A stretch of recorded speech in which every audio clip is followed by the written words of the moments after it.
반갑습니다. 오대영 라이브 오대영입니다.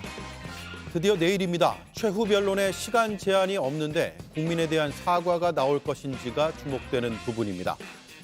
김상욱 의원이 친한계 단톡방에서 쫓겨났다는 얘기가 나옵니다. 김 의원은 5.18 묘지를 참배했고 계엄군을 미화하는 것은 역사에 대한 모욕이라고 밝혔습니다. 정치인 한 명 정도의 행보로 그냥 보면 되는지 아니면 정치권에 파장을 미칠지 분석하겠습니다. 단도직입에선 김동연 경기도지사를 인터뷰하겠습니다. 함께할 네 분을 소개해드리고 이수진 앵커의 브리핑으로 시작하겠습니다.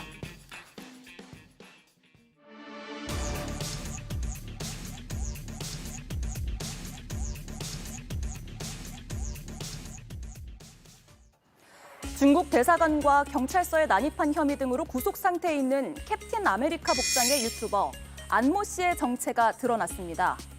토종 한국인입니다. 네. I have a message to the Chinese government. 네, 이 유튜버의 국적이 중요한 이유는 이렇습니다. 그동안 안 씨가 미군 소식통과 CIA 요원을 사칭해서 가짜 뉴스를 양산해 왔기 때문입니다. 선관위 연수에서 중국인 간첩 99명이 체포됐다는 기사와 중국 간첩단이 국내 여론조사에 관여했다는 기사 등이 대표적입니다. 모두 부정선거 음모론을 강화하는 내용이었습니다. 그런데 오늘 경찰은 안 씨의 국적이 미국도 아니고 한국에서 육군 병장으로 만기 전역했다고 밝혔습니다. 단순한 해프닝이라고 웃어넘기기엔 사안이 간단치가 않습니다. 안 씨가 미군 관계자인 척 증언했던 기사는 대통령 탄핵 심판에서 계엄을 할 수밖에 없었던 이유로 인용돼 왔기 때문입니다. 민주주의의 근간을 세우기 위한 어쩔 수 없는 선택이었습니다. 연수원에 있던 중국인들 90명이 미국 오키나와 미군 부대 시설 내에 가서 조사를 받았고 부정선거에 대해서 다 자백을 했다는 그런 뉴스가 나왔습니다. 그럼에도 내일 최후 변론을 하는 대통령이 여전히 부정선거 음모론을 피력할지 주목됩니다. 지금의 상황에 대해 블랙 코미디라고 해야 할지 비극이라고 해야 할지 모르겠습니다. 예, 안모 씨의 국적과 수사 상황을 오늘 경찰이 간단히 브리핑을 했고요. 이와 함께 알려진 소식이 있습니다. 서부지법 사태로 입건된 피의자 10명에 대한 조사를 경찰이 마쳤다고 합니다. 일단 정광훈 목사와 관련됐다고 단정하기는 어렵지만 관련성이 있다고 추정되는 인물들이다라는 게 오늘 경찰의 설명인데 10명이나 되네요. 네, 그렇습니다. 일단은 지난번 서부지법 침탈 백색 테러가 있었는데 정말 이 대한민국 헌정사에서는 있어서는 안 될 일이 일어났죠. 그런데 그 당시에 이 서부지법을 침탈했던 이들이 외쳤던 거는 국민저항권이 주를 이뤘습니다. 그리고 그 국민저항권을 입에 올렸던 사람은 광화문에서 극우 성향의 지지층을 추동하는 정광훈 목사 입에서 나왔던 것이죠. 물론 일부 국민의힘 의원들의 입에서 나왔고 뭐 석동원 변호사 입에서 나왔던 걸로 제가 기억하고 있습니다. 그러니까 국민정권을 바탕으로 해서 저런 정말 폭동을 일으켰는데 사실상 눈에 띄었던 거는 특임 전도사, 사랑의 교회 특임 전도사도 당시에 이제 영장 전담 판사의 집무실을 쳐들어갔던 것들이 밝혀졌고 그렇게 따졌을 때는 직접적 관련성도 있겠으나 일단은 정광훈 씨가 여러 가지로 이 서부지법 폭동에 있어서 아예 관련이 없다고 볼 수는 없거든요. 예. 그래서 저는 이 시작점 자체가 분명히 있을 건데 저는 경찰의 수사가 너무 미온적이지 않냐. 저는 당시에도 얘기했지만 서부지법 침탈은요. 절대 있어서도 안 되고 이 일에 대해서는 엄단을 통해서 국민들에게 이런 일을 하지 못하도록 경종을 울려야 되는 사안인데 지금 계속해서 이게 관련이 있다 없다 정도의 수사 속도를 가지고는 이게 국민들한테 뇌리에서 잊혀질 수 있다라는 측면이 있어서 조금 더 단호하고 속도감이 있는 그런 정광훈 씨에 대한 수사가 이루어져야 되겠다라는 좀 말씀을 좀 드리고 싶습니다. 예, 현재까지 133명을 수사 중이고 구속도 있고 불구속도 있고 검찰에 송치된 사람 또 순차적으로 송치될 사람 이렇게 나눠져 있는 것 같아요. 네, 그래서 한 10명 정도가 지금 이제 단정하기는 어렵고 관련성이 있는 것으로 보인다라고 이제 오늘 경찰에서 이제 발표를 한 것 같은데 예. 또 한편으로 발표를 한 것이 이제 법리 검토가 또 돼야 된다. 그렇기 때문에 좀 시간이 걸린다. 이런 이야기를 경찰에서 했거든요. 예. 이 부분이 지금 내란죄의 선전선동이다. 이런 부분으로 지금 입건이 됐는데 그런 부분이 확인되기 위해서는 이게 단순하게 격하게 이제 어떤 발언을 했다라든지 뭐 이런 부분만 가지고 사실 내란이라고 판단을 할 수 없거든요. 그런데 지금 이제 민주당이나 여러 이제 계속해서 얘기하는 게 그 계엄이 내란이다. 이렇게 얘기를 하면서 계속해서 지금처럼 이렇게 내란이라는 얘기가 많이 나온 적이 있었나 싶고요.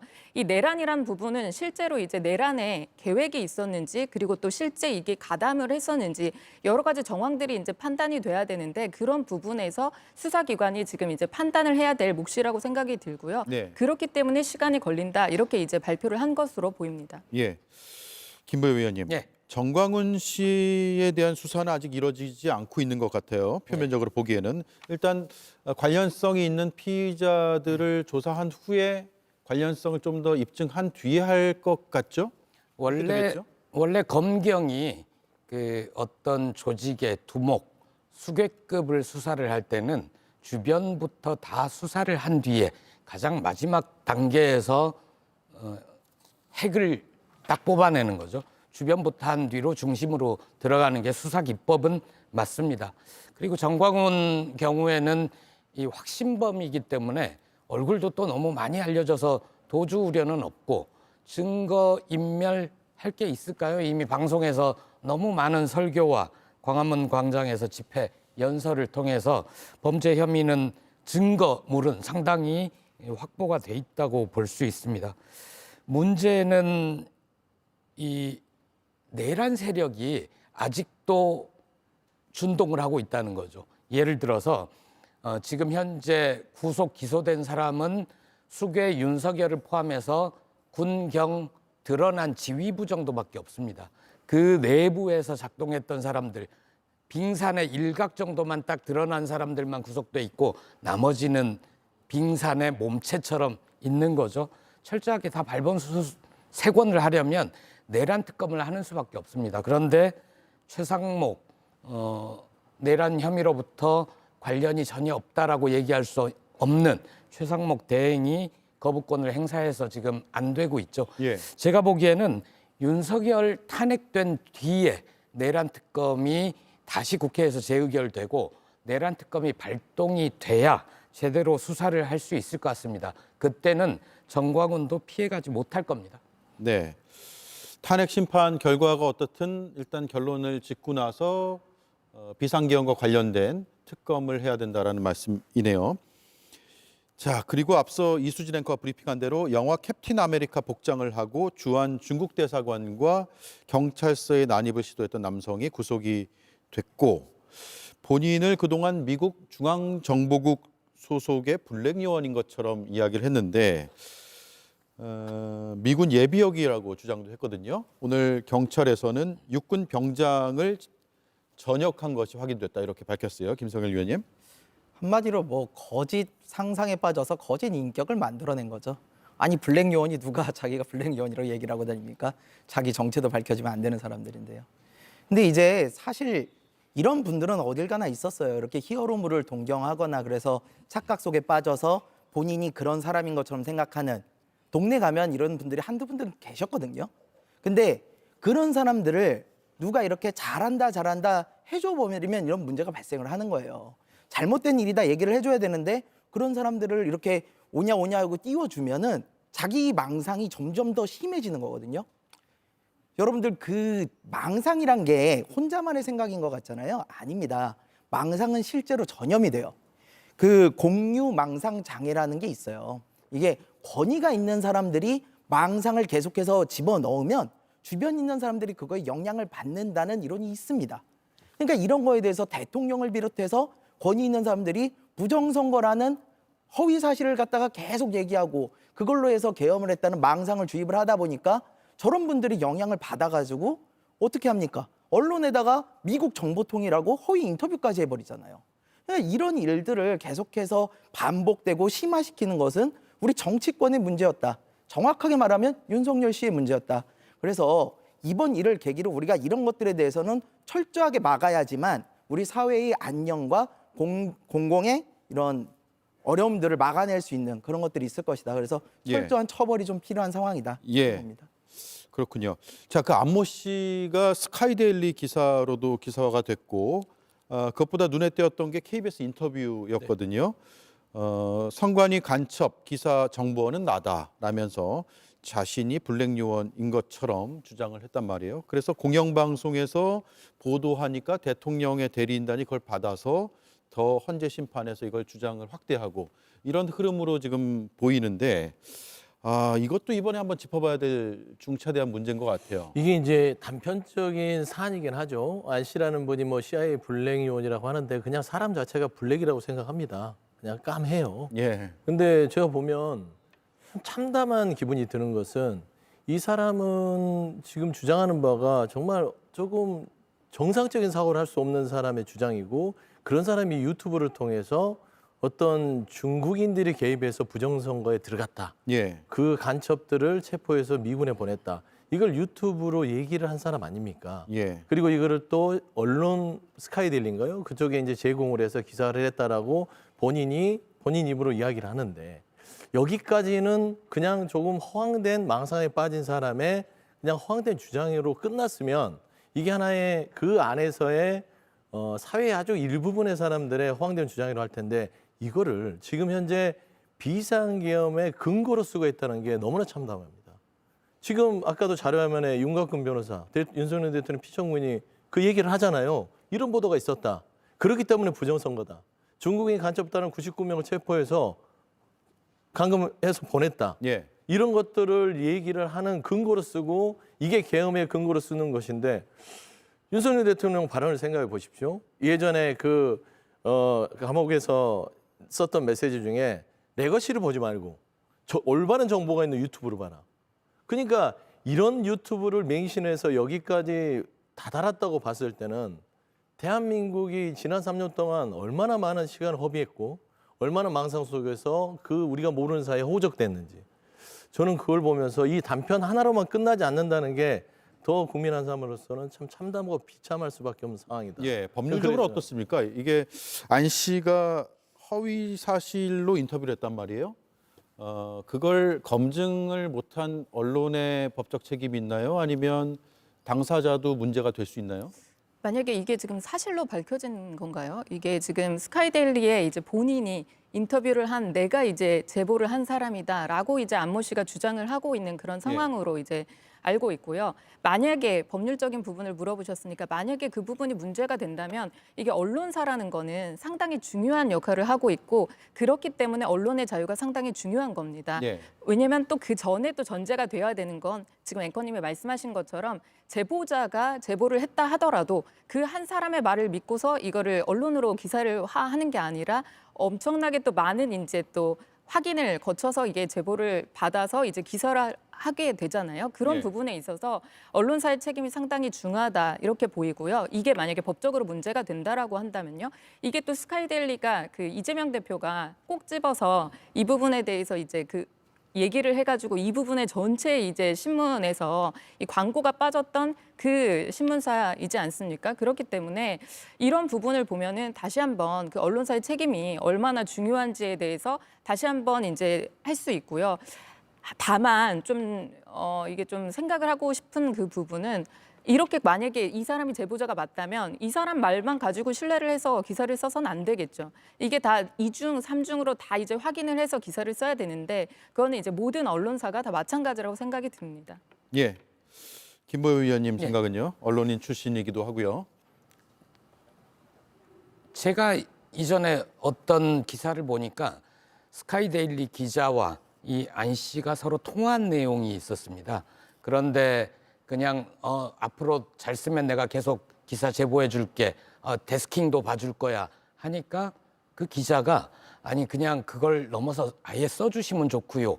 라는 식으로 얘기하는 기사를요? 문답이 있었습니다. 예, 네. 저는 못 들었는데 예. 그런 내용이 있었습니까? 그런 내용이 있어서 스카이데일리가 우리가 그냥 언론사 하면 대체로 생각하는 언론사들이 있지 않습니까? 그걸 흔히 뭐 정통 언론 혹은 레거시 미디어 뭐 이렇게 표현을 하는데 최소한 어떤 제보를 받으면 사실관계를 확인을 하고 현장 기자가 기사를 쓰면 몇 단계를 거쳐서 이게 정말 사실이냐, 반론 취재는 확실히 했느냐, 사실이 아닐 가능성은 없느냐 엄격하게 거치죠.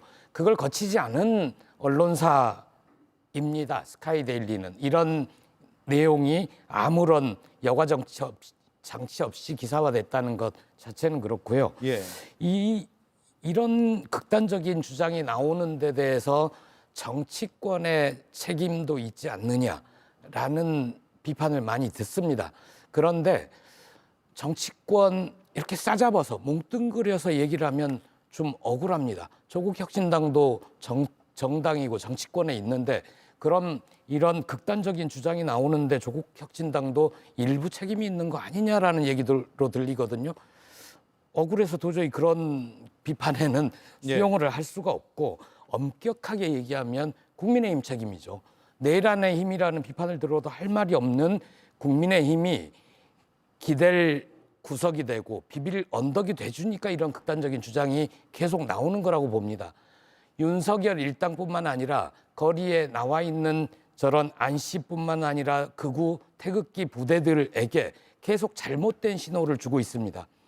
헌재가 불공정하게 재판을 진행 중이고 윤석열은 이번에 기각이 되면 대통령직으로 복귀할 수도 있다. 그러면 국민 통합을 위해서 뭐 일을 할 것이다. 이런 식의 허무맹랑한 주장을 하기 때문에 예.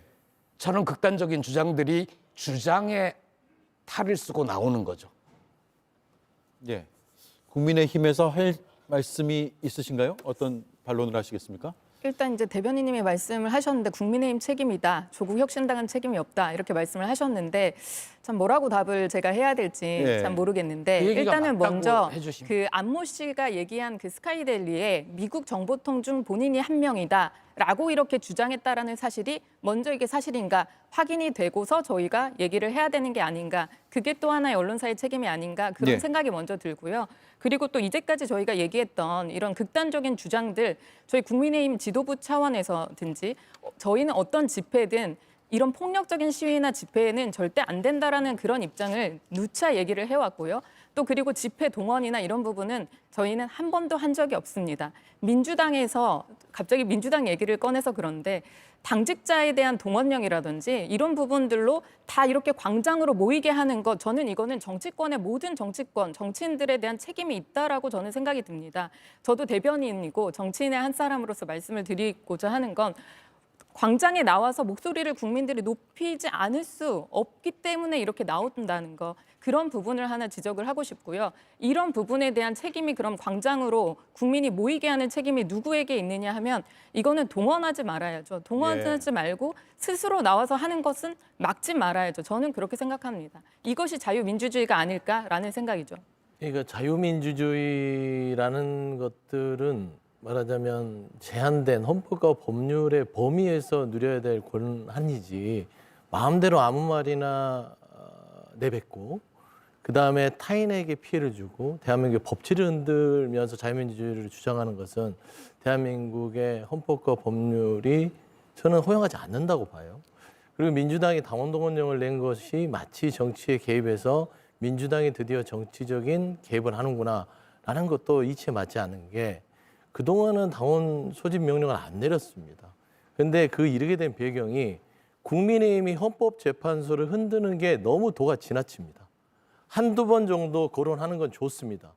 그냥 본청에 앉아서 헌법재판소의 재판이 공정하지 않다. 우리는 내란의 우리 우두머리 수괴인 윤석열 대통령을 보호하고자 하니 헌법재판소는 정말로 제대로 된 재판을 해달라. 요청하기는 좋아요. 예. 그런데 국민의힘 지도부가 몇 차례를 방문했냐? 4차례를 방문합니다. 항의 방문합니다. 그래서는 안 돼요. 정치권이 헌법재판소나 법원에 가서 재판을 압박하고 판사에 대한 판결에 어느 정도 영향을 미치려는 행위를 너무나 정광훈 측과 같이 해서 발을 맞춰서 가니 안 되겠구나. 여기에서는 가만히 있다가는 이 사법권의 침탈을 막을 수 없겠구나. 정치적 개입을 하게 만든 단초가 국민의힘이 있지 않았냐. 그거는 분명히 선후관계는 따지고 물어야지 그동안 국민의힘은 아무것도 안 하고 정말 대한민국의 자유민주주의를 위해서 노력했는데 민주당이 당원 소집을 해서 헌재의 어떤 판결을 흔들려고 했다. 저는 그거는 조금은 좀 논리가 맞지 않는 주장인 것 같다. 예. 그런 말씀드립니다. 예. 자, 여기까지 하죠. 시청자들이 판단하실 것 같고요. 김성열 위원님. 네. 서울경찰청이 탄핵 심판 선고일 당일 지금 언제 선고할지 모르는데 네네. 일단 선고를 한다면 그 당일에 가포 비상 발령을 내릴지를 검토하고 있다라는 것도 오늘 새롭게 나온 소식이거든요. 그만큼 광장도 분열돼 있고 그 결과가 어떻든 굉장히 여론이 과열될 수도 있다. 이런 판단인 것 같아요. 네, 맞습니다. 가포 비상은요, 경찰이 내릴 수 있는 비상 경계 태세 중에 가장 높은 단계예요. 이게 나오면은 전국의 모든 경찰들이 다 대기를 해야 됩니다. 이게 어느 때나 나오는 거냐면 외국과의 정상회담 또는 테러가 예고됐을 때 이럴 때나 발생하는 거거든요. 가장 최근에는 무안에서 비행기 사고가 있었을 때 그때 이제 발령이 됐었죠. 근데 이런 것들이 탄핵 선고 날 발령될 이유가 있느냐? 사실은 없어요. 그런데 지금 왜 발령을 하겠다고 하냐면 지금 말씀하신 대로 광장이 너무 분열돼 있어요. 실제로 정광훈 목사를 비롯해서 탄핵에 반대하는 이 무리들은 계속해서 헌재를 지나칠 정도로 공격을 하고 있어요. 허위 사실까지 섞어가지고 뭐 심지어는 재판관 이름을 대면서 밟아라라는 이야기까지도 합니다. 그리고 우리 봤잖아요. 서부지법에 실질적으로 사상 초유의 사법 폭동까지 있었습니다. 그러다 보니까 다시는 이런 일이 있을 수 없도록 만약에 탄핵이 인용이 된다 했을 때 헌재를 또다시 침탈하려거나 혹은 방어하거나 이런 테러가 있어서는 안 되다 보니까 경찰이 이걸 충분히 막아야 하고요. 또 만약에 그런 시도라도 발생을 한다면은 관련자들뿐만이 아니라 저는 이거에 대해서 그 허위 사실로 선동했던 사람들까지도 엄하게 처벌을 해서 법치주의에 대한 도전을 끊어내야만 한다고 생각합니다. 예. 자, 그리고 내일 마지막 최후 진술을 듣게 되는데 일단 시간 제한은 없다고 해요. 그래서 무제한이어서 굉장히 오랜 시간 발언을 준비하고 있다라는 추측도 나오고 있고. 근데 중요한 게 대통령이 책임 있는 사과를 할 것인가. 그러니까 뭐 그동안에 주장했던 것을 되풀이할 가능성도 있지만 어쨌든 이 사태 자체에 대해서는 사과를 해야 되는 것 아닌가? 이런 국민적 요구가 있는 것으로 보이고 그래서 대통령이 할 것인가가 궁금해지는데 어떻게 전망하십니까? 그러니까 뭐 이제 형식상 한두 줄은 이제 사과 이야기를 하겠으나 사람은 그동안의 패턴을 보면 그 나머지를 예측할 수 있는 것이지요. 예. 윤석열 대통령 측, 그다음에 윤석열 대통령이 헌재에서 보여준 변론에서의 모습들은 일말의 반성과 미안함은 없습니다. 심지어는 통치 행위라고까지 하면서 계엄은 계몽령이다만 국민들의 머릿속에 던져놨지요. 그리고 부하들 탓을 했고요.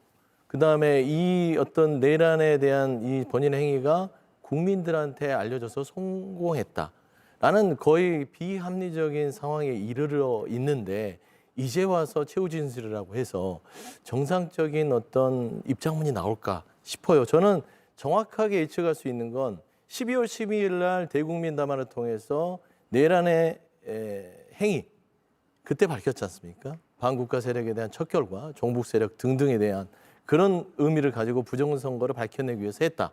그거를 한동훈 전 대표는 내란의 자백이라고 했죠. 예. 그래서 내일 시간이야 어떻게 됐든 간에 물론 윤석열 대통령이 말이 많고 그다음에 시간 제약 없이 여러 가지 어떤 이야기를 늘어놓는 스타일이라고 하니까 한 2시간, 3시간 하겠으나 중요한 뼈대는 결국 내란에 대한 마지막 자백을 하는 시간이 될 것이다. 예. 전 그렇게 보고 있습니다. 예. 어떤 생각이세요? 진짜 내일이 이제 최종 변론 기일인데 이게 무제한이라는 걸 헌재에서든 언론에서든 엄청나게 강조를 하고 있더라고요. 근데 이게 최후 변론, 최후 진술이 무제한인 게 과연 어떤 의미가 있을까? 저는 먼저 이런 생각이 들고요. 예. 이거는 재판 과정에서 시간을 충분히 주고 심리를 했어야 되는 것이고 이 최후 변론이라든지 최후 진술 같은 경우에는 저도 변호사지만 마지막에 준비를 할 때 그냥 재판부에서 참고를 할 수 있는 그런 부분의 이야기입니다. 왜냐하면 반론할 거나 이런 뭐 신문 기일이 아니잖아요. 그런 부분에 대해서 무제한으로 주고 이제 뭐 대통령이 말이 많으니까 되게 오랜 시간을 할 거다 이렇게 희화하는 게 아닌가 이런 생각이 들고요. 아마 윤석열 대통령 측에서는 나와서 이제 이 비상 계엄을 이제 선포하기 전에 그런 과정들 어떻게 보면 이게 아까 말씀하신 것처럼 대통령으로서 이 비상계엄을 할 수밖에 없었던 이제 거대 야당이 뭐 줄탄핵 뭐 29번인가요? 이 연쇄 탄핵을 한 이런 부분에 대한 이야기도 나올 것 같고요. 또 입법 독주에 대한 이야기도 할 것 같습니다. 입법 독주를 해서 계속해서 이제 거부권을 행사할 수밖에 없었던 어떻게 보면 간첩법은 이제 통과를 해야 되는데 그런 부분 막고 국가보안법 이제 막고 뭐 노란봉투법 같은 경우에도 다시 하자고 하고 있고 반기업법이라든지 뭐 반경제법 이런 부분을 계속 하고 있는데 수기 없이 이제 거대 야당이 밀어붙인 부분에 대해서 거부권을 행사할 수밖에 없었던 그런 국면에 대한 그런 토로라든지 그리고 또 예산 삭감이라든지 여러 가지 이제 그런 부분에 대한 부분을 이거는 최후 변론이기 때문에 최후 변론이라는 건 재판에서 당사자가 마지막으로 이 재판을 요약하고 종합하는 그런 의미입니다. 그렇기 예. 때문에 그런 이야기를 할 것으로 보이고 뭐 대국민 사과의 자리라기보다는 이건 최후 변론의 자리이기 때문에 그런 얘기들이 있을 것 같고 다만 이제 국민께 또 하실 그런 말씀이 있으실 테니 아마 그런 부분도 말씀을 하시지 않을까 저는 그렇게 예상합니다. 예, 내일 지켜보죠. 일각에서는 대통령 메시지에 임기 단축 개헌이 담길 수도 있다 이런 추정도 있었고요. 실제로 보도도 있었는데 윤 대통령 측은 사실이 아니라고 바로 반박과 반론을 했습니다. 그동안에 하야설도 있었고요. 개헌설도 있고 왜 이런 얘기가 계속 나온다고 보세요? 저는 포함되지 않을 거라고 봅니다. 만약에 윤석열 입장에서 내가 잘못했어. 그러므로 내 임기를 단축하는 개헌을 해서 바로잡자. 혹은 잘못했으니까 자진 사퇴하자. 예. 이런 생각을 할 뿐이 아니잖아요. 그래서 그런 얘기만 무성하게 나오는 것이지 윤석열은 절대 그런 얘기도 하지 않을 것이다. 심지어 사과도 경고성 개몽령을 내렸는데 깜짝 놀라셨죠. 그런 점에서 유감입니다. 이상의 사과는 없을 것 같습니다. 예. 하야설, 자진사퇴, 개헌설 모두 변호인 개인 생각을 흘리는 것 같고요. 개헌은 필요합니다. 그런데 지금 국민의힘 혹은 변호인단 쪽에서 개헌 얘기를 하는 거 보면 제왕적 대통령이기 때문에 이런 일이 벌어졌다. 즉 내란은 잘못된 헌법 탓이다. 이런 주장을 합니다. 네, 헌법이 있다고 이전에 헌법이 잘못됐다고 이전에 대통령들이 저렇게 계엄령을 선포하고 내란을 일으키지는 않았잖아요. 이거는 윤석열의 잘못이지 헌법의 잘못은 아닙니다. 헌법 바꿔야 됩니다. 다시는 내란을 꿈조차 꾸지 못하도록 탄탄한 대한민국을 만들 수 있는 헌법으로 바꿔야지요. 일단 내란을 종식시킨 이후입니다. 예. 비상계엄 사태가 다 정리되고 나면 개헌을 논의해도 충분하다 이 말씀인데요. 김성일 위원 생각은 어떻습니까? 왜 이런 얘기가 계속 나오죠? 글쎄요, 이번 헌법재판소 재판 자체가 굉장히 이례적이어서 이런 얘기가 나오지 않나 싶습니다. 우리가 보통 법원 드라마나 뭐 실제로 송사 보시면 그러잖아요. 증거나 증인에 대해서 이거는 반박을 하고 이거는 인정을 하고 우리 편에 유리한 증인 불러다 이야기하고 이런 식으로 논박이 좀 이루어져야 되는데요. 예. 사실상 이게 현행범이나 다름없고 증거나 증인들이 너무 많아요. 그러다 보니까 사실 변호사들 입장에서도 좀 답답한 부분이 있을 겁니다.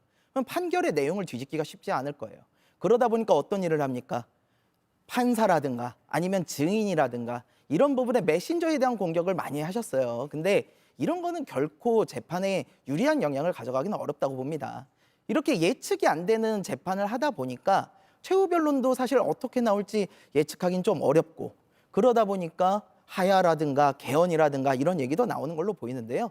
저는 그런 것을 떠나가지고 이제 지금은 승복을 할 시간이라고 봐요. 그래서 탄핵의 결과가 인용이 되고 나면 그거에 예. 대해서 깔끔하게 승복하고 오히려 내가 잘못 생각했다. 그런 식의 메시지를 좀 내는 게 그나마 도움이 되지 않을까 예, 싶습니다. 깔끔한 승복을 이야기할 때다라는 말씀인데 오늘 여론조사 보면 그렇게 됐으면 좋겠는데 어떤 결론이든 쉽지 않을 수도 있겠다는 생각도 들어요. 대통령 탄핵 심판의 공정성에 대한 에너지 경제의 의뢰로 리얼미터가 조사한 결과입니다. 공정하게 진행된다 50.7%, 불공정하다가 45%로 나타났거든요. 그래서 이런 여론에서의 승복은 어느 쪽 결론이든 한 번에 쉽게 되지는 않을 수도 있겠다. 물론 승복을 안 할 방법은 없죠. 네. 일단 뭐 이제 여론조사가 여러 가지가 나와요. 근데 이제 뚜렷하게 좀 나타나는 현상은 ARS 응답에 있어서는 저런 결과들의 여론조사가 많고요. ARS는요. 그렇죠. 전화 그 응답 조사는 그렇고, 그다음에 이제 면접 조사 부분은 저와 좀 다른 부분들이 나타납니다. 그래서 이게 이제 의미하는 바는 보수 측, 특히나 이제 과열돼 있는 캡틴 아메리카 같은 그런 사람들의 적극적인 전화 응답이 이루어졌을 때는 저런 결과가 나올 수 있다. 하지만 만에 하나 제가 같은 ARS를 하더라도 이게 이제 식어서 빠집니다, 한번. 예. 빠지고 나고 3월 중순쯤에 탄핵 심판이 이루어지고 나서 그 결과 이후에도 저런 양상이 나올 것이냐. 절대 저렇게 나오지는 않을 것이다. 라는 측면에서 제가 좀 조심스러운 말씀이긴 하나 저 여론조사가 얼마나 신뢰할 수 있을지에 대해서는 좀 의문이 개인적으로는 든다. 그런 말씀 좀 드리고 싶습니다. 네. 조사 방식 등을 봤을 때 그렇다는 말씀이세요? 예. 저는 이제 여론조사의 이제 조사 방식이나 이런 걸 보면 이제 여론조사 자체가 이제 좀 의문점이 든다고 지적을 해주셨는데 저는 저기에서 이제 공정이 50.7%고 이제 불공정이 45%로 나왔는데 공정한 것이 중요한 게 아니라 저기에 있는 불공정한 지표가 45%나 된다라는 저 점이 주의를 깊게 이제 봐야 된다 이렇게 생각이 듭니다. 예. 사실 헌법재판소라는 기관은 정말로 국가적으로 대한민국에서 가장 최상위의 정말 헌법 그런 기관으로서 신뢰성이 없으면 사실 이거는 재판기관이라고 볼 수 없는데 그 부분을 가지고 있음에도 불구하고 이번에 이제 탄핵 심판 이 심리 과정들을 보면서 국민들이 이제 답한 것이 45%나 이게 불공정하다라고 이렇게 본다라는 것입니다. 이제 대변인님이 지적하신 것처럼 만약에 여론조사 결과가 다르더라도 상당히 많은 국민들이 이번 심판 과정을 보고 심리 과정을 보고 이게 정말 공정하냐 이런 부분에 의문을 갖고 있는 그런 상황이거든요. 그래서 내일 이제 최종 변론입니다. 그렇게 되면 이제 곧 이제 선고 결과가 나올 텐데요. 그때까지 나올 때까지는 충분히 이제 많은 심리를 했고 많은 심리를 했다 하셨고 예. 또 많이 증인들도 충분하다 하셨으니 그런 부분들을 다 종합을 해서 정말로 이제 국민 분열되는 그런 결론이 아니라 정말 신중하게 결론을 내려주셨으면 좋겠고 정말 윤석열 대통령을 이제 체포 이제 구속할 때 단 15자로 이렇게 끝내는 것이 아니라 그 선고되는 그런 내용들에 대해서 이제 공개가 되고 할 텐데 정말 다 수긍이 갈 수 있는 그런 부분에 정말 신중한 그런 심리 그리고 결론을 내려주시기를 간절히 바랍니다. 네. 결정문 아주 짧게만 쓰는데도 하나 예. 이 같은 여론조사 혹은 다른 여론조사에서도 탄핵의 인용과 기각 보면 탄핵해야 한다라는 여론이 되게 강하잖아요. 그런데 헌재가 불공정하다는 게 45 정도 나왔으면 전 좀 이상하다는 생각이 듭니다. 예를 들어서 예. 불공정하다고 답변한 사람 중에는 헌재가 어떻게 저런 윤석열 내란수계한테 저렇게 말할 기회를 많이 주고 엉뚱한 소리 변호인단이 하는 얘기를 다 들어주냐. 불공정하다. 이렇게 생각한 사람들도 있었을 것 같아요. 정반대의 불공정성을 그렇습니다. 얘기할 수도 예. 있다는 말씀이네요. 물론 그 내부 더 세밀한 조사 내용까지는 알지 못하기 때문에 우리가 판단할 수 없지만 그런 의견으로 접수를 하고 마무리하죠. 네, 이수진 앵커가 브리핑을 이어갈 텐데요. 김상욱 의원이 친한계 단톡방에서 쫓겨났다라는 얘기가 나온다. 실제로 그런지 들어보시죠. 광주 금남로는 불법 비상계엄 또 독재에 맞서서 시민들께서 피를 흘리며 항쟁하셨던 곳이고 또 계엄군에게 학살당하고 또 그 사실이 은폐되었던 역사적 아픔의 현장이자 대한민국 민주주의의 상징과 같은 곳입니다. 이곳에서 2025년에 계엄을 찬성한다 또 계엄군이 십자군이란 표현이 나올 정도의 일이 있었다는 것은 너무나 잔인한 일이라고 생각합니다. 또한 민주주의의 본질에 대한 모욕이자 훼손이었다고 생각합니다. 국민의힘 김상욱 의원이 광주 5.18 민주묘역에 참배를 했습니다. 민주주의의 상징 광주에서 계엄에 찬성하고 탄핵에 반대하는 집회가 열린 것이 선을 넘었다며 송구하다는 인사를 하기 위해서라고 합니다. 또 광주에서 김경수 전 지사도 이렇게 만났습니다. 네, 반갑습니다.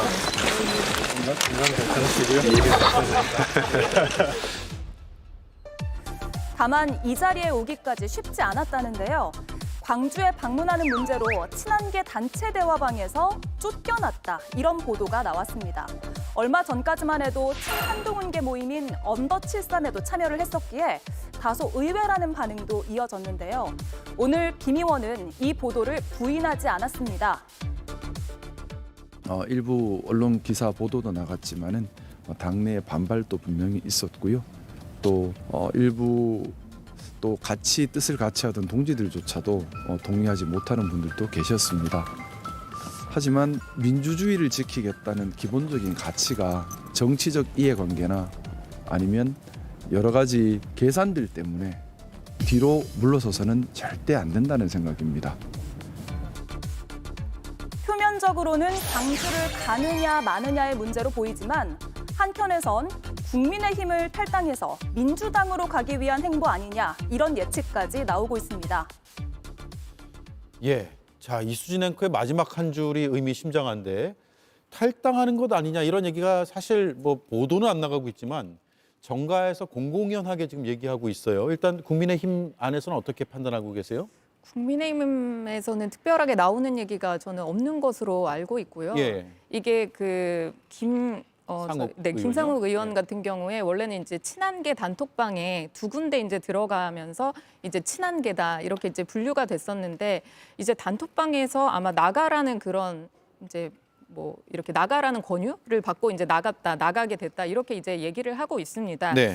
이 부분에 대해서 제가 이제 뭐 논평을 만약에 하자면, 대한민국에서는 어떻게 보면 정치가 지금 정당 정치로 되어 있기 때문에 국민들이 이 정당을 믿고 이제 정당에 이제 어떻게 보면 투표를 하는 그런 제도가 되어 있고, 정당의 목소리를 내는 것이 이제 의원들의 분명히 이제 헌법기관으로서 개인의 의견도 있겠지만 정당의 의견도 이제 내는 그런 부분이 있는 것으로 저는 생각을 하고 있습니다. 네. 그런데 이제까지 김상욱 의원 같은 경우에는 친한계 의원들과도 잘 어울리고 이제 그 안에 언더73 이렇게도 다 들어가고 했는데, 사실상 절연이라고 이제 표현한 것을 다 인정을 한 그런 부분들이 어떻게 보면 계속해서 이제 나와 이제 의견이 다른 것은 뭐 확장성의 문제 이런 게 아니라, 어떻게 보면 정당이라는 것은 그 이념성도 중요하고 그 정체성이라는 게 상당히 중요하다라는 그런 생각이 드는데, 이 김상욱 의원 같은 경우에는 계속해서 당과 다른 목소리를 내고 있고, 마찬가지로 그 친한계 단톡방에서도 어떻게 보면 언더73이라든지 뭐 그 단톡방에 있는, 그러니까 그 모임에 있는 그 사람들의 목소리로 비춰질 수 있는데 아닌 목소리를 이렇게 개인이 많이 내다 보니까 그 안에서도 이제 어울리지 못하고 나가는 것이 아닌가, 이런 생각이 들고요. 뭐 민주당으로 간다 이런 얘기들을 당에서 들어본 적은 사실 없습니다. 예. 서영주 의원은 어떤 얘기를 듣고 계십니까? 김상욱 의원의 그동안의 인터뷰를 쭉 보고 있었고 분석을 했고, 개인적인 생각으로는 이분은 그냥 보수다 뼛속까지. 다른 당에 대해서 넘어가서 본인의 정치적 이득을 볼 생각하지 않는 것 같다는 생각이 들어요. 좀 네. 어떤 측면에서는 순수하다. 그러니까 초선의원으로서 정치에 들어왔을 때 정치의 본연의 교과서적인 얘기를 본인이 지금 실천하고 있는 게 아닌가라는 예. 생각이에요. 좀 해맑다고 해야 될까요? 근데 지금 현재 국민의힘이 처한 상황이 내란에 동조하고 극우화돼가고 있는 상황에서 김상욱 의원 자체가 뭔가 본인은 진보 보수를 떠나서 내란에 동조할 수 없는 민주주의를 지키겠다. 그게 보수의 가치다라고 외치는 겁니다. 네. 그러니까 친한계 내에서 좀 이렇게 그 밖으로 내쫓김을 당한 부분에서는 저도 좀 놀랍긴 했어요. 친한계가 어떤 여러 가지 당내에서의 헤게모니 싸움을 위해서 김상욱 의원의 뜻을 같이 갈 수 없구나. 여기도 어차피 표 계산하는 곳이구나. 탄핵을 찬성한다는 친한계지만 여기 또한 당내 경선을 생각하고 있는 거 아닌가라는 네. 것인데, 정치의 전체적인 모습을 봐서는 이게 본인들 내부에서도 서로 다름을 인정하지 못하고 그 한 명의 목소리조차 용인하지 못하면서, 그래서 뭐 나가라. 권선동 의원도 아마 김상욱 의원한테 탈당 권유를 했던 걸로 기억나는데 예. 그와 같은 일을 똑같이 친한계들이 한다면 국민의힘 희망이 없구나. 그러면 그 안에서 다름도 못 인정하면서 그 108명 중에 한 명이잖아요. 그러면서 무슨 그 국민들 중에는 다양한 스펙트럼이 있을 건데 그 국민들의 통합 의지를 어떻게 얘기할 겁니까? 정당은 자고로 어떤 다름을 가지고 그 안에서 포용과 통합을 했을 때만 스스로의 가치를 높이고 그거를 국민들한테 보여줌으로써 다른 생각을 가진 국민들도 그 정당을 신뢰하게 만드는 그 게임입니다. 그런데 제가 봐서는 김상우 의원의 저런 친한계에서의 단톡방 톡이라고 해야 되나요? 출방 조치 탈출? 출방 조치는 추방? 예. 조금은 굉장히 좀 아쉬운 부분이 크다라고 좀 말씀드리고 싶습니다. 예. 저는 이런 부분을 이제 민주당 대변인님께서 말씀을 하신다라는 게 사실 좀 와닿지가 않는 부분이 있고요. 어떻게 보면 민주당에서 한 목소리를 내지 않으면 이재명 대표의 목소리와 다른 목소리를 내면 그 부분은 진짜 가만히 두지 않잖아요. 그런 부분에 대해서 저는 사실은 비난을 받아야 될 것은 사실 민주당이라는 생각이 들고요. 그렇기 때문에 이제 뭐 김상우 의원이 민주당으로 가는 것이 아닌가 이런 얘기까지 나오는 것 같고요. 또 어떻게 보면 김상우 의원이 말하는 민주주의가 그렇다면 상당히 편협한 것이 아닌가 이런 생각이 들기도 합니다. 왜냐하면 네. 광주에 가서 이제 그러면 광주라는 것은 특정 세력만의 뭐 그런 장소이고 또 다른 그런 보수는 발을 들여놓을 수도 없는 그런 장소란 말인가 이런 생각이 들고요. 또 그렇게 민주주의를 봐서는 안 된다라는 생각이 드는 게 그곳에 모인 그 사람들이 국민들이 좌파 뭐 진보가 아니라 보수라는 그런 우파의 사람들이 모였다라는 것만으로 이게 안 된다 그렇게 받아서는 안 된다고 생각이 들고 이게 자유민주주의를 목소리를 높여서 하고 있잖아요. 그런 부분에 대해서 김상욱 의원도 좀 들어야 된다 이런 생각이 들고 민주당에서도 정말 생각을 해봐야 될 문제다. 정말 나와 목소리가 다르다고 그렇게 배척하고 누구를 찍고 이렇게 괴롭히고 이렇게 해서는 안 된다. 정치는 그렇게 가서는 안 된다. 저도 마찬가지로 동의합니다. 그리고 제가 두 가지로 답을 해야 될 것 같아요. 첫 번째, 민주당이 서로 다름에 대해서 어떤 여러 가지 폭력적인 부분들을 행하고 있지 않냐. 더러 그런 강성 지지층이 있지요. 저는 줄곧 민주당 내에서 있으면서 그 부분에 대해서 비판을 했습니다. 통합과 포용 부분을 얘기했었고요. 최근에 김경수 전 지사가 통합 포용에 대해서 이재명 대표도 그걸 받아들여가면서 당이 변해가고 있는 거예요. 그런 다름 정도는 받을 수 있는 폭넓은 당이라는 말씀 드리고 두 번째는 보수가 집회했다고 해서 뭐라고 하는 게 아닙니다. 내용이 중요하죠. 대한민국에 있어서의 민주화의 성지이고 내란의 어떤 그 행위, 전두환의 이 총칼 앞에 많은 무고한 시민들이 피를 흘려서 정말 그 아픔을 간직하고 있는 광주에 가서 지금 내란의 행위를 찬성하고 동조하는 사람들이 가서 비아냥을 한다. 그게 저는 자유민주주의와 민주주의의 가치에 부합된다면 국민의힘은 희망이 없고 내일이 없다라고 생각합니다. 알겠습니다. 여기까지 하고요. 친한계 얘기를 하면 또 많은 의견을 내고 계신 조국 혁신당과 개혁신당의 시각도 궁금합니다. 한 말씀씩 들어볼까요? 5.18 문제는 저는 국민의힘에서 이미 정리된 문제라고 생각을 했습니다.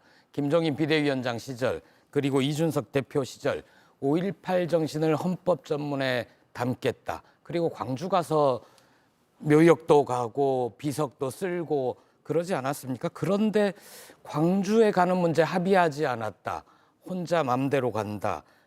그 광주에서 열린 계엄 반대 집회에 대해서 사과했다. 이런 것 때문에 방출한다. 친한계 그리고 2달 동안 책 쓰고 다시 돌아오겠다는 한동훈 전 대표 볼 것 없다고 생각을 합니다. 오히려 친한계라면 우리가 다 바빠서 같이 가야 되는데 못 가니까 김 의원이 가서 우리의 못까지 사죄 말씀드리고 참배를 제대로 하고 오라. 칭찬하고 격려를 해줘야죠. 그런데 합의하지 않은 일정이라고 방출한다? 전 말도 안 된다고 생각을 하고요. 예. 아까 스카이데일리 얘기를 했지만 이날 계엄 아니죠. 탄핵 반대 집회에 뿌려진 스카이데일리 일면 제목을 보셨습니까? 광주 5.18 광주는 DJ와 북한군의 합작 공작으로 일어난 폭동이다. 이런 식으로 냈던 신문이 그 자리에 뿌려졌고 계엄군을 십자가로 얘기를 하면 당시에 계엄군에 맞섰던 광주 시민들 이번에 맨몸으로 계엄군을 막았던 시민들은 악마가 되는 겁니까? 말도 안 되는 주장에 대해서 반대하고 대신 사죄한 김 의원의 용기를 칭찬합니다. 예.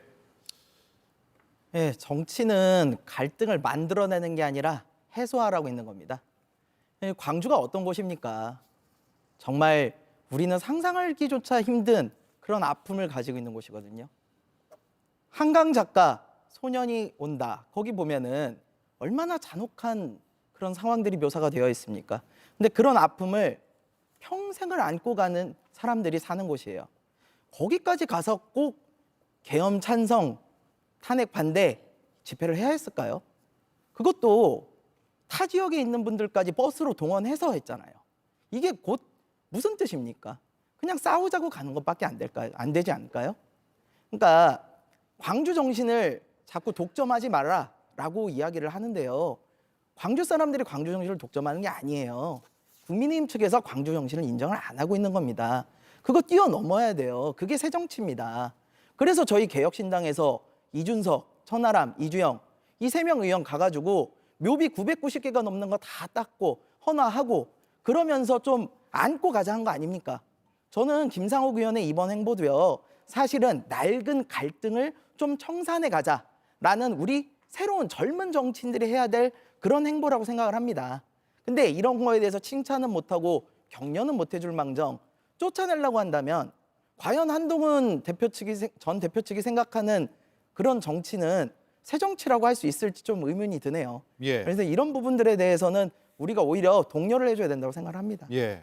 자, 얘기가 자연스럽게 한동훈 전 대표의 복귀 시점으로 갈 수밖에 없는데 복귀를 앞두고 김상욱 의원의 이런 이른바 단톡방 뭐라 그러셨죠 아까? 출방. 추방이요? 추방이라는 게 낫겠죠. 예, 추방 사태가 벌어졌는데 네. 본인 행보에 약간 뭔가 그 어려움이 생기는 거 아닌가? 한동훈 대표 입장에서는요? 그러니까 한번 알아봐야 될 것 같아요. 한동훈 대표의 의지가 여기에 녹아져 내려 있는 것인지 아니면 그 안에서 정무적인 판단을 하는 친한계 모임에서의 판단인지 예. 이거는 한번 봐야 될 것 같으나 이게 만에 하나 한동훈 전 대표의 의지가 반영됐다면 한동훈 전 대표는 첫 시작부터 헛발질을 하는 것이다.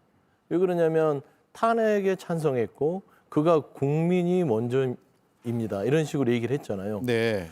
그러면 5.18의 정신에 대해서 저런 식의 어떤 민주주의 같이 지키겠다고 초선 의원이 가서 국가권을 헌화하고 사죄하고 하는 모습들이 이게 당연히 국민의 아픔을 닦는 입장에서는 당연한 행보였음에도 불구하고 이거를 추방했다?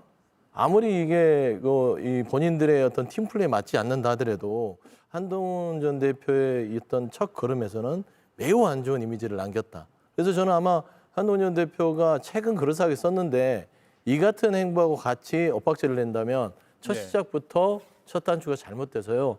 한참 스텝이 꼬일 것 같다. 그런 생각을 좀 합니다. 스텝이 꼬일 것 같다. 저한테도 언더 73 안 들어가냐, 뭐 이런 단체 안 들어가냐 이런 얘기들이 당에서 되게 많았는데 사실 저는 이제 들어가기가 참 꺼려지는 그런 부분들은 어떤 단체에 제가 속하게 되면 거기에서 이제 앞장서서 목소리를 내고 이제 나오는 사람들의 그 의견이 마치 그 단체의 전체의 의견인 양 이렇게 비춰질까 봐 상당히 무섭고 또 여러 사람들의 의견이 모여서 이제 하는 게 정치다 보니까 여러 의견들이 모일 수 있지 않겠습니까? 그런데 예. 지금 이 상황만 봐도 사실 김상욱 의원이 이제 그렇게 언론 인터뷰도 하고 이제 본인이 나가겠다라고 하는 것은 어떻게 보면 의원의 이제 개인 생각일 수 있는데 이 언더 73 같은 경우에는 잘 모르겠지만 어떻게 보면 다들 한동훈 대표를 위해서 마련을 한 어떤 그런 뭐 단체다 이렇게 얘기를 하고 있는데 그 부분이 마치 이제 한동훈 대표의 의견인 것처럼 뭐 나가는 것도 의견인 것처럼 들어와서 아니면 어디 가는 것도 그렇게 다 비춰질 것 같아서 그런 부분에 대해서는 조금 더 김상욱 의원이 의원인데 혼자 의원인 걸로 제가 알고 있는데 어쨌든 그 의원이면 좀 생각을 좀 하고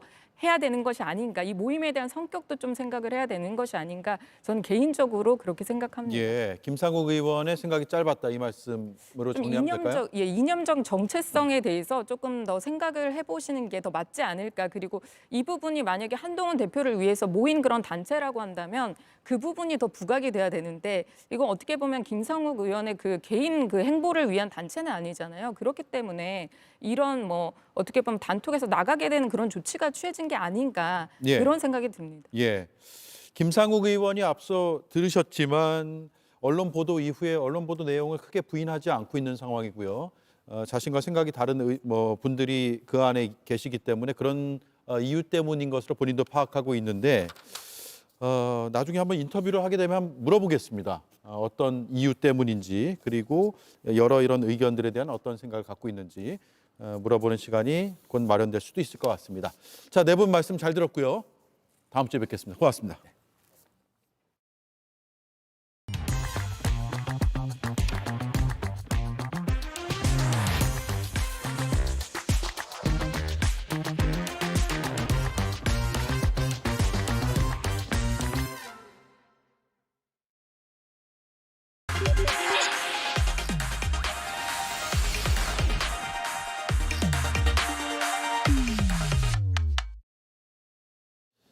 네, 오대영 라이브의 간판 코너 단도직입을 시작하겠습니다. 오늘 손님은 김동연 경기도지사입니다.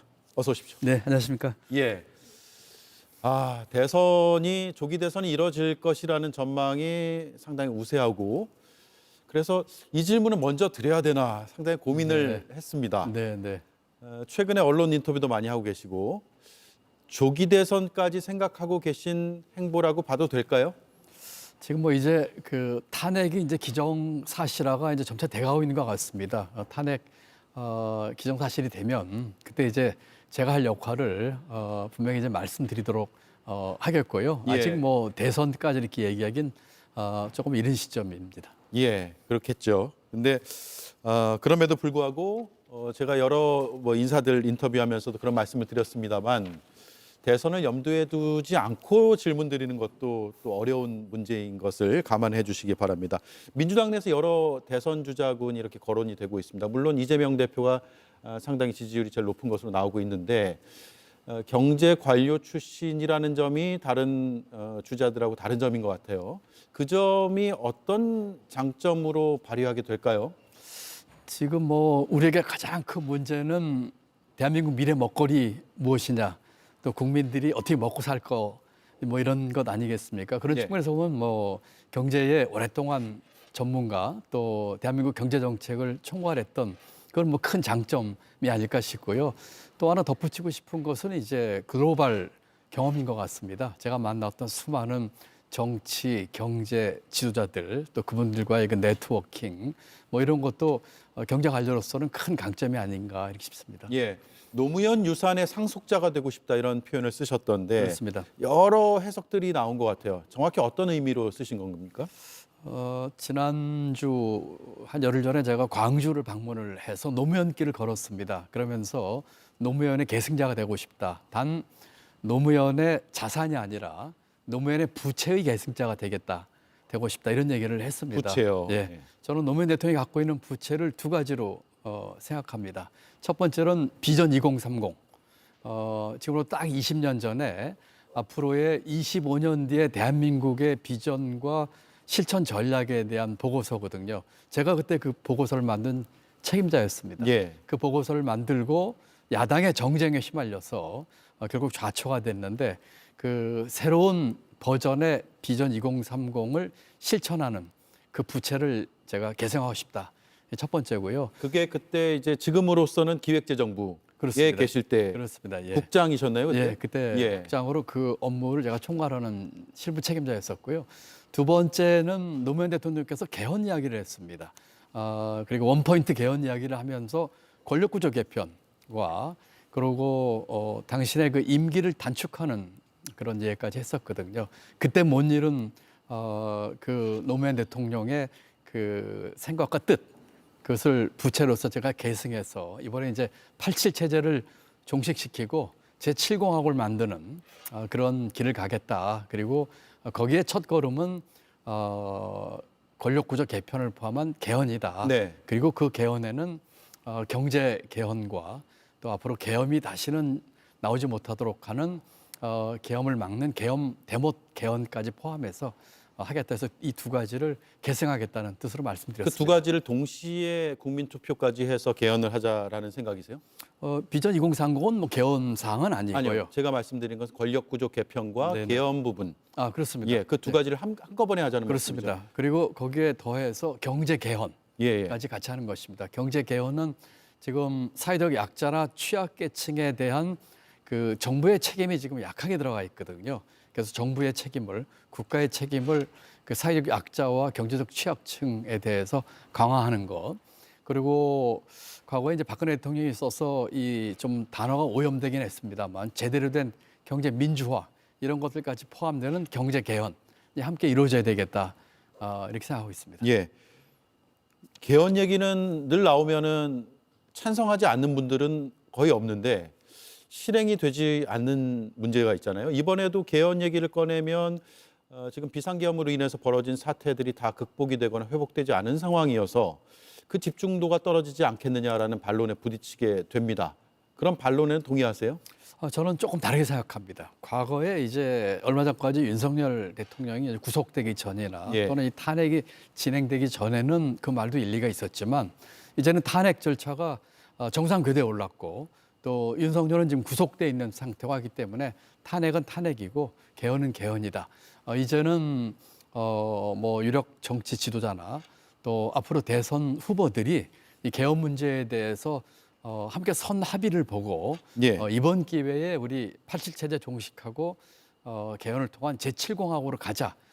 왜냐하면은 이 탄핵이나 또는 정권 교체만으로는 새로운 대한민국을 만들 수가 없습니다. 그렇기 때문에 새로운 대한민국을 만들기 위한 그런 개헌을 대선 후보자들이 함께 선의 합의하고 선거 끝나면 바로 추진할 수 있도록 하자는 것이 저희 주장입니다. 예. 2022년 대선 출마 때 새로운 물결 후보로 나오셔서 이재명 대표와 임기 단축 개헌에 대해서 합의한 것으로 그때도 저는 봤고 그런 보도도 아직까지 남아 있고요. 이번에 금요일 날 만나게 되시나요? 금요일 날 만나시면 이 부분에 대해서 다시 한번 합의를 볼 생각이세요? 저는 강력히 얘기를 하려고 합니다. 왜냐하면 강력하게요? 예, 말씀드린 것처럼 3년 전에 당시 이재명 후보하고 제가 그 연대를 하면서 5가지 항에 대해서 서로 간에 의견을 같이 하고 서명까지 했는데 그 첫 번째가 권력구조 개편을 포함한 개헌이었습니다. 그리고 그 당시에 이미 임기 단축까지도 함께 약속을 해서 그때는 이제 그 지방선거와 맞추기 위해서 1년 임기 단축을 얘기를 했는데 저는 이번에는 오히려 잘 됐다. 다가오는 3년 뒤에 총선과 대선을 함께 맞추는 것이 가장 바람직합니다. 네.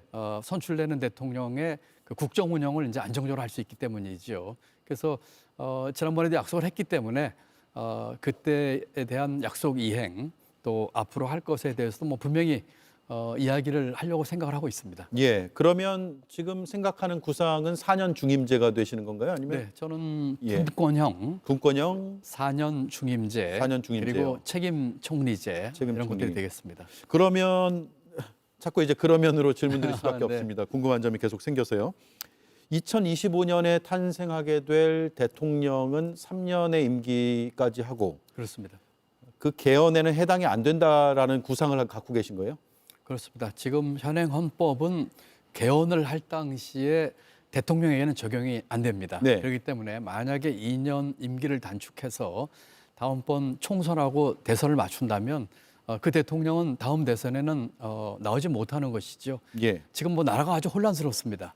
이런 상황에서 살신성이라고 자기 임기를 단축하는 희생을 해서라도 새로운 대한민국을 만드는데 앞장을 서야 한다고 믿고 있습니다. 예.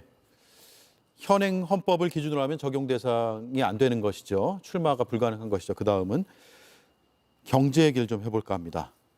경제기획원, 기획예산처, 지금의 기획재정부의 이름으로 그리고 경제부총리를 문재인 정부에서 역임하셨고 지금 반도체 문제가 특히 급부상하고 있고 뭐 작년부터 재작년부터도 어려울 거다라는 얘기는 했지만 막상 정말 이렇게까지 어렵구나라는 것을 평가하는 보고서도 나왔습니다. 중국이 메모리 반도체 분야에서 우리의 기술을 추월할 것이다. 이미 하고 있다. 이런 내용인데 그렇게 보세요? 저는 그 어려운 건 사실이지만 그렇게까지 뭐 내리막길로 우리가 그 위기까지 처했다고는 생각하지 않습니다. 반도체 경기는 제가 전문가들하고 쭉 얘기를 해보면 우상향 커브를 그리면서 올라갈 것입니다. 지금 AI 반도체 수요 급증 등으로 인해서 다소간의 변화는 있겠지만 궁극적으로 반도체 경기는 중장기적으로 아주 좋을 것으로 보고 있어요. 다만 지금 우리 한국 반도체가 갖고 있는 몇 가지 문제들이 있습니다. 예컨대 기술 진보에서 빨리 따라잡지 못하거나 그 초격차를 벌이지 못하는 문제, 또는 인프라 문제죠. 용수, 전력 공급에 있어서의 제대로 되지 못하는 거라든지, 또 인력 공급에 있어서도 우리가 문제가 있고요.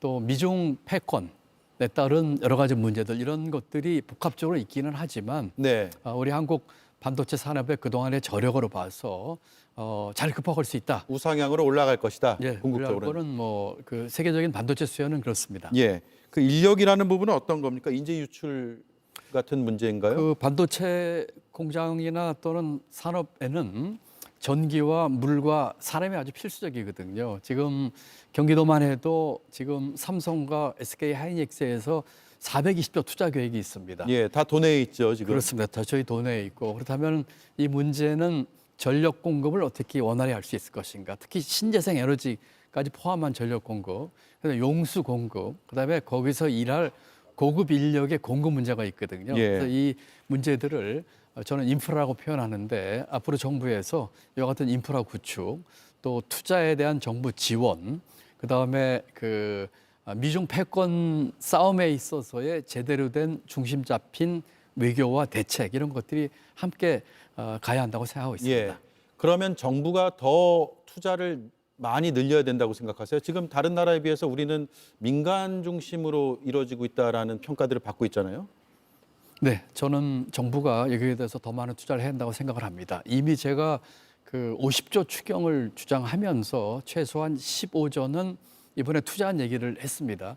추경은 뭐 앞으로 여러 번 할 수도 있는 거니까 우선 단기간 내라도 투자를 했다고 얘기를 했고, 민간이 못하는 부분에 대한 투자를 정부가 해야 됩니다. 아까 말씀드린 초격차 기술 개발이나 또는 인력 양성에 있어서 민간 기업들이 다 하지 못하는 부분, 네. 또 민간 기업들이 그 공장 투자나 인력 R&D 투자 같은 걸 할 때 거기에 따른 이 보조라든지 지원도 저는 적극적으로 검토해야 한다고 생각하고 있습니다. 예. 주 52시간은 어떻게 보십니까? 이게 제가 기사로만 검색할 때는 김동연 지사는 52시간의 예외로 하는 것은 바람직하지 않다는 쪽으로 견지하고 계신 것으로 알고 있는데, 지금 국민의힘에서는 왜 이거 52시간 예외를 허용 안 하냐, 이것 때문에 지금 뭐랄까요, 속도가 좀 안 난다고 해야 될까요? 특별법이 그런 상황인 것으로 보입니다.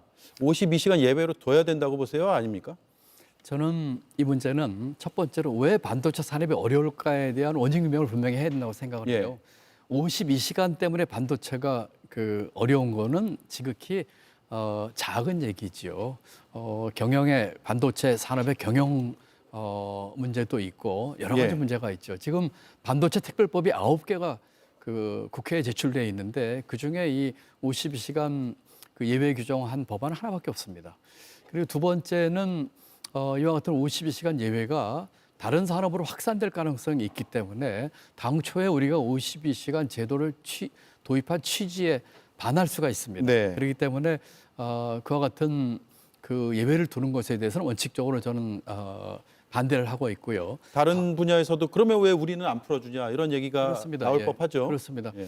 그런데 지금의 이 법을 개정하지 않아 할 수 있는 방법들이 많이 있어요. 예를 들면 지금 특별 연장 근로 인가 제도 이런 것들이 있거든요. 예.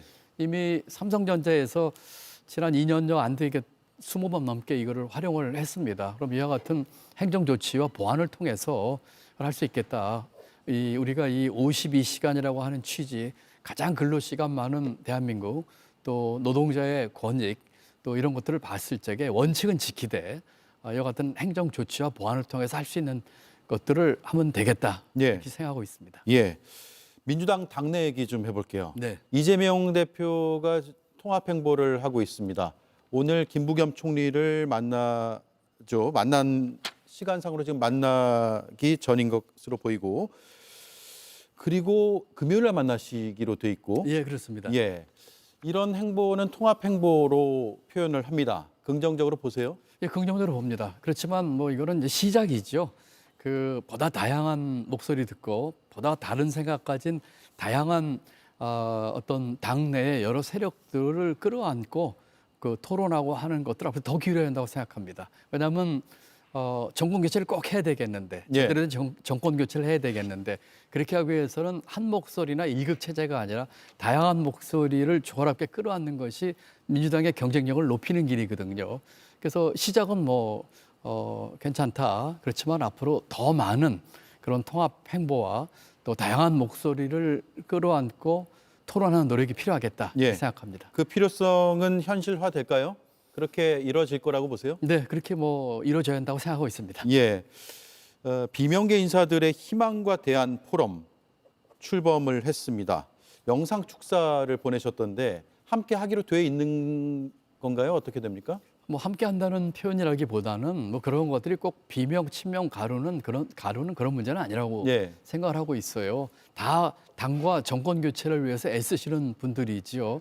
아까 말씀드린 것처럼 민주당이 보다 강한 경쟁력을 가지고 정권 교체를 제대로 반드시 이루기 위해서 그런 세력들도 함께 목소리를 내는 것이거든요. 함께 끌어안고 다양한 목소리가 오히려 나오는 것이 예. 국민들이 보기에도 건전할 겁니다. 예. 그러면 이 질문이 바로 이어질 수밖에 없습니다. 김부겸 전 총리, 김경수 전 지사, 박용진 전 의원이 움직이고 있습니다. 그 움직임의 폭은 좀 다르지만 네. 그리고 비명이라고 불리고 있습니다. 물론 그 표현에 대해서 다 동의하시진 않겠습니다만 함께 연대해 나가실 생각도 있으세요? 향후에?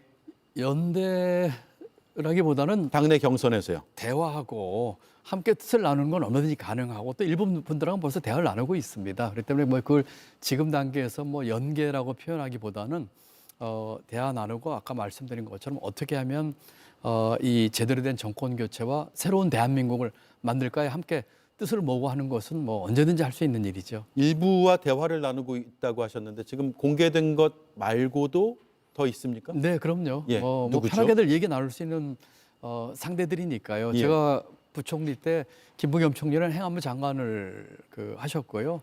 또 제가 부총리 때 우리 김경수 지사는 경남지사를 했었고요. 이래저래 다들 소통되는 분들이기 때문에 예. 그렇지만 목표는 한 가지. 이 지금 탄핵을 빨리 마무리 짓고 정권 교체, 새로운 대한민국 만드는 데 뜻을 모으는 것이죠. 예, 제가 언급한 이름의 분들과 다 소통을 하고 계시는군요. 그렇다고 보시면 되겠습니다. 예, 네. 다만 연대로 볼 수는 없다 네, 그 말씀이네요. 그거는 예. 2022년 지방선거 때 굉장히 엎치락뒤치락하다가 박빙의 표차로 승리를 하셨기 때문에 선거에서 1대1로 붙었을 경우 얼마나 이게 어려운 구조인지를 잘 아실 것 같습니다. 경선 앞으로 과정이 펼쳐지게 된다면 그 결과가 어떻든 간에 단일 대우를 이뤄야 된다는 점에서는 같은 생각이신가요? 그렇습니다. 예, 지금 또 민주당 힘만으로도 부족할 겁니다. 민주당뿐만 아니라 여러 가지 다양한 가치를 갖고 있는 정치 세력, 더 나아가서 이 깨어 있는 시민의 힘까지 합쳐가지고 아주 뭐라고 할까요? 큰 다수의 좀 지지를 받아서 네. 새로운 정권 교체로 인한 새로운 대한민국 만드는데 함께 동참을 해야 될 것입니다. 네. 도정의 공백은 없을까요?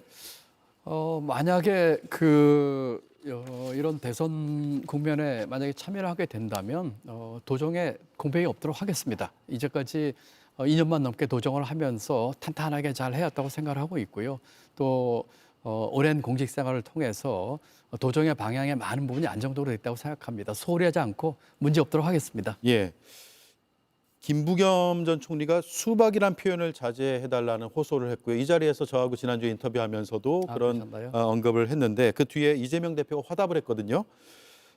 비판을 멈춰달라라는 당부인데 제가 좀 읽어보겠습니다. 지지자 여러분, 비난을 멈춰주십시오. 비난이라는 표현입니다. 팩트가 틀린 것이 있으면 반박하고 예의와 품격을 갖춰서 토론을 하면 된다. 결국 다 함께할 식구끼리 서로 비방을 하면 누가 가장 좋아하겠나라는 입장을 냈습니다. 저 입장 보고 어떤 마음이셨어요?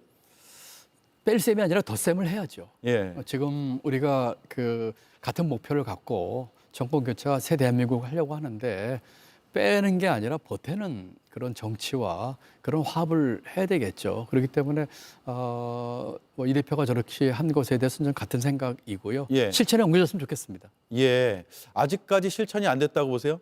저 며칠 안 되긴 했습니다. 글쎄요, 지금 우리 저게 뭐 이 대표가 한다고 뭐 다 그러니까요. 실천에 옮겨지는 것도 아닐 예. 거고요.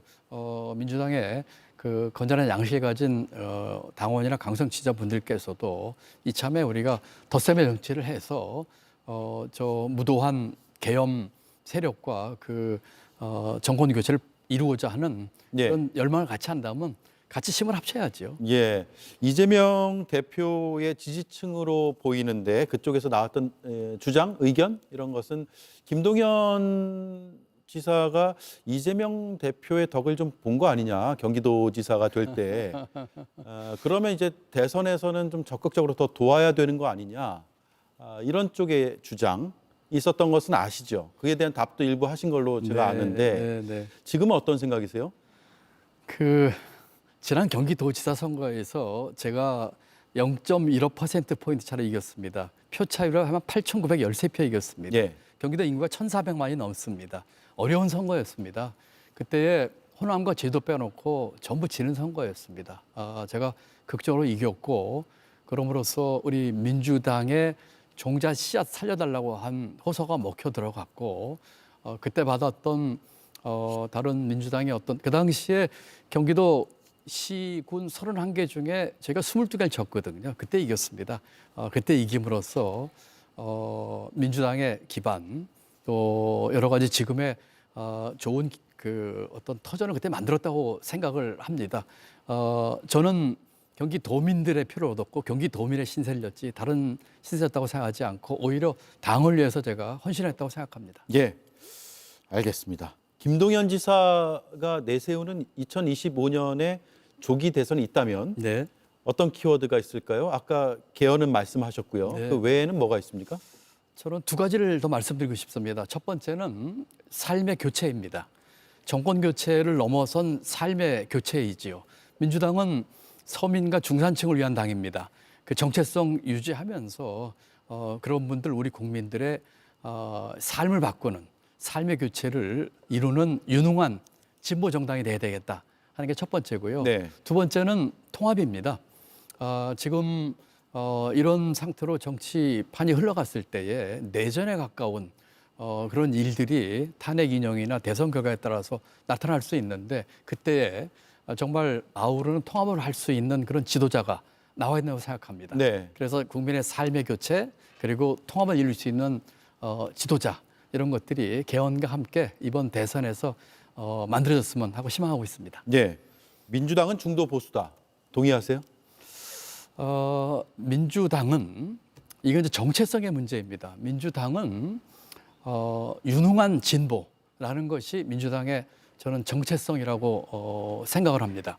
민주당은 사람을 중시하는 정당이고 그렇기 때문에 우리가 갖고 있는 그 정체성은 흔들림 없이 중심을 잡고 해야 되겠다. 그리고 중도 확장이라든지 선거 전략으로서 이것은 필요하겠지만 우리가 갖고 있는 그 핵심이 변해서는 안 되겠다. 예. 그런 생각을 가지고 있습니다. 예. 이재명 대표도 핵심을 건드린다는 이야기는 안 한 것으로 제가 알고 있고, 그래서 기존의 민주당에서 그렇다고 해서 우리는 진보당이다, 진보정당이다 이렇게 표현도 안 했지만 보수 쪽을 더 담당해야 된다라는 취지라고 설명을 한 것으로 저는 이해를 했는데, 그럼에도 불구하고 우리는 유능함, 진보를 더 앞세워야 된다는 말씀을 그렇습니다. 하신 거예요. 예. 제가 생각하는 민주당의 그 정체성은 유능한 진보입니다. 진보의 가치를 유능한 역량으로 해결하는 정당인 것이지요.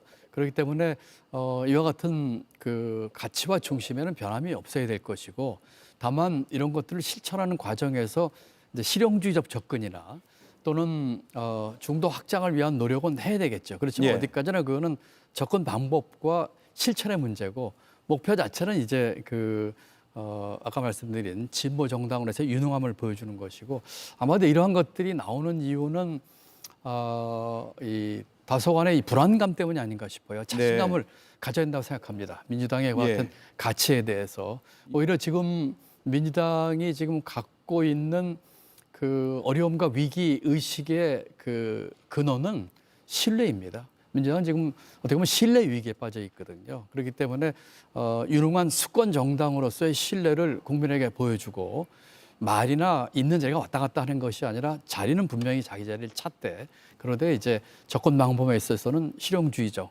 또는 중도 확장까지를 하는 그런 전략을 취해야 한다고 생각합니다. 김대중 전 대통령, 문재인 전 대통령도 중도 보수 혹은 중도 보수를 이야기했다라는 것을 이재명 대표 측에서는 여러 근거 중에 하나로 삼고 있습니다. 그때는 그러면 선거의 전략이었을까요? 아니면 정말 우리는 보수를 지향한다라고 판단했을까요? 아니면 상대적인 해석이었을까요? 두 분 대통령께서는 민주당이 갖고 있는 진보의 가치에 대해서는 조금 더 흔들림이 없었던 분들입니다. 제가 김대중 대통령도 청와대에서 모셨고 문재인 대통령도 부총리로 모셨습니다. 그분들이 갖고 있는 민주당이 갖고 있는 진보로서의 그 유능한 진보로서의 그 생각은 흔들림이 없는 분들입니다. 이런 가치를 실현하기 위해서 중도 확장을 하거나 실용주의적 접근을 한 것이지요. 이번에 우리 민주당도 이번 선거에 있어서도 조바심 내거나 그 자신감 흔들리지 말고 신뢰를 갖고 신뢰를 회복하면서 중심을 잡아야 한다고 생각을 합니다. 지금 민주당이 갖고 있는 이 위기라고 할까요? 이 어려움, 지금의 민주당으로 과연 정권 교체가 되겠어 하는 그런 의아심을 갖고 있는 분들도 일부 계시거든요. 그런 분들에게 지금 할 수 있는 것들은 신뢰 회복입니다. 분명한 중심 그리고 그 말 왔다 갔다 우리 있는 자리에 흔들리지 않고 가는 그 신뢰 회복 이것이 중요하다고 생각합니다. 예, 알겠습니다. 시간 25분이 훌쩍 가버렸습니다. 잘 들었습니다. 고맙습니다. 네, 감사합니다. 예, 지금까지 김동연 경기지사였습니다. 넘볼 수 없던 틈 앞에서 변신 로보락 7.98cm의 틈 속까지 새로운 청소 영역으로 로봇 청소기를 넘어서다 로보락.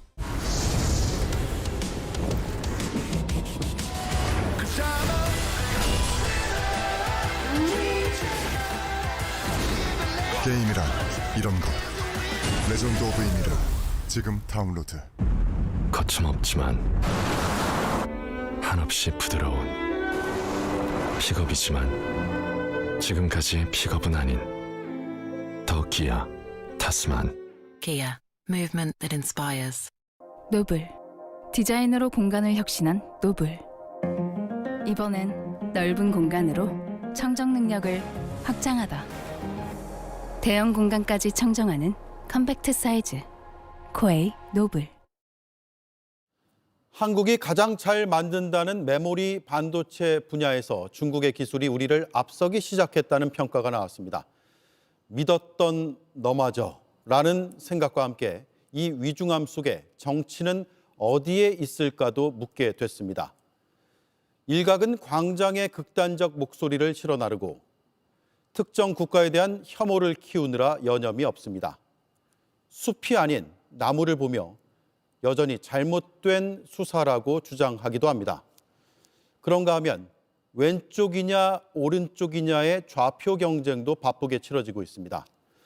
그나마 논의 중인 반도체 특별법 역시 주 52시간제 예외 여부에 얽매여 핵심 인력 유출 같은 시급한 문제를 다루지 못한다는 비판을 받습니다. 그래서 드리고 싶은 한마디.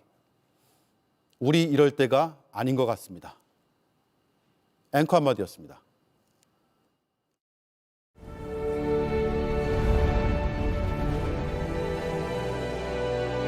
뉴 르노 그랑콜리우스 이텍 하이브리드.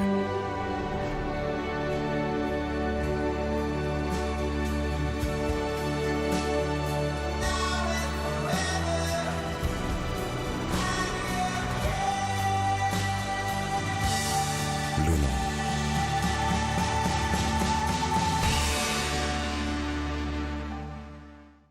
우리 어른이들 잘하고 있나요? 집에 가고 싶다. 어디 있는 거지? 응원할게요. 세상 모든 어른이들.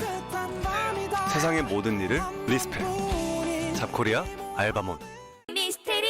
구강 고민과 작별할 시간.